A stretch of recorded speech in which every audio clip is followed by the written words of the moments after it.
আসসালামু আলাইকুম এভরিওয়ান। আজকে চিকেন বিরিয়ানির রেসিপিটা আপনাদের সাথে শেয়ার করছি। রাইস কুকারে মাত্র 40 মিনিটের মধ্যে রেডিমিক্স বিরিয়ানি মশলা দিয়ে আজকের এই চিকেন বিরিয়ানিটা তৈরি করব। কোনো রকম টক দই, ঘি, গুঁড়া দুধ এবং এক্সট্রা কোনো গুঁড়া মশলা ছাড়া।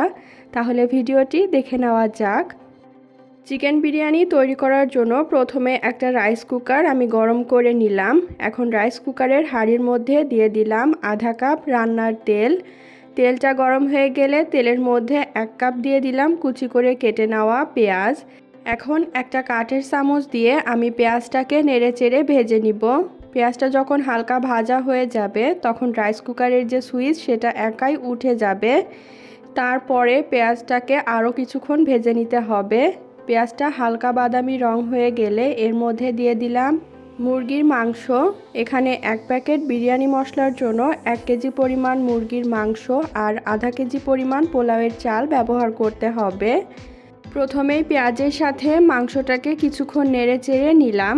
তারপর পেঁয়াজটা ভাজার সময় যেহেতু রাইস কুকারের সুইচটা উপরে উঠে গিয়েছিল, তাই আবার রাইস কুকারের সুইচটা নিচে নামিয়ে কুক অপশনে দিয়ে দিতে হবে। তারপর এর মধ্যে দিয়ে দিলাম 1 প্যাকেট বিরিয়ানি মশলা। যেহেতু কোনো রকম এক্সট্রা মশলা এখানে আমি দিব না, সেক্ষেত্রে 1 প্যাকেট মশলাই ব্যবহার করতে হবে। মশলার সাথে এখন নেড়ে চেড়ে মাংসটাকে আমি কষিয়ে নিচ্ছি 3 থেকে 4 মিনিট। তার বেশি সময় ধরে কষানো যাবে না, তাহলে মশলাটা নিচ থেকে পুড়ে যেতে পারে। এখন এর মধ্যে আমি পরিমাণ মতো কিছুটা পানি দিয়ে দিলাম।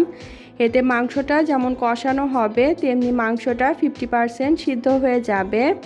এই পর্যায়ে মাংসটাকে পুরোপুরি সিদ্ধ করা যাবে না, কারণ ভাতের সাথেও মাংসটা সিদ্ধ হবে।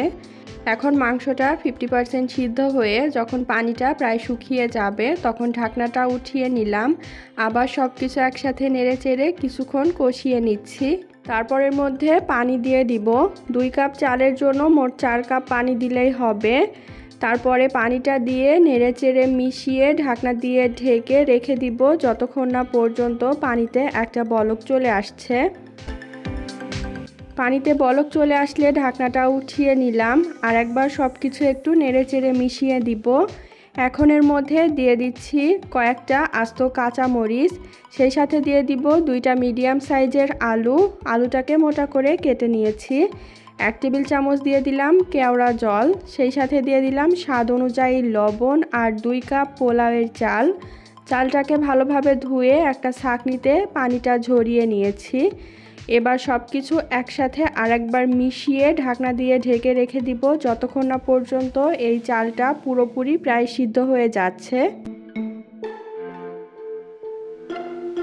সব কিছু যখন প্রায় সিদ্ধ হয়ে যাবে তখন আরেকবার ঢাকনাটা উঠিয়ে নেড়ে দিলে ভালো হয়। এতে ওপরের ভাতটা নিচে আর নিচের ভাতটা ওপরে গিয়ে চারদিক থেকে ভাতটা সমানভাবে সিদ্ধ হতে পারে। আর এই পর্যায়ে লবণটা ঠিক আছে কিনা সেটা দেখে নিতে পারেন। এখন আমি ঢাকনা দিয়ে ঢেকে দিচ্ছি যতক্ষণ না পর্যন্ত রাইস কুকারের সুইচটা উপরে উঠে যাচ্ছে। তার মানে কুক থেকে যে ওয়ার্ম হয়ে যাবে তখন আমি রাইস কুকারটা বন্ধ করে দিব।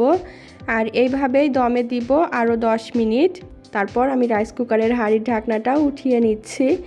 এই যে দেখুন ভাতটা কতটা পারফেক্ট হয়েছে।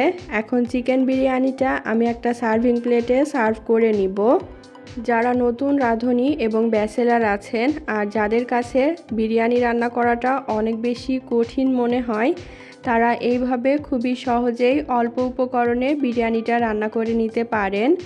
রাইস কুকার না থাকলে একইভাবে গ্যাসের চুলায়ও বিরিয়ানিটা রান্না করে নেওয়া যাবে। আর যাদের বাসায় গ্যাসের সমস্যা আছে তারা এভাবে রাইস কুকারে খুবই সহজেই বিরিয়ানিটা রান্না করে নিতে পারবেন।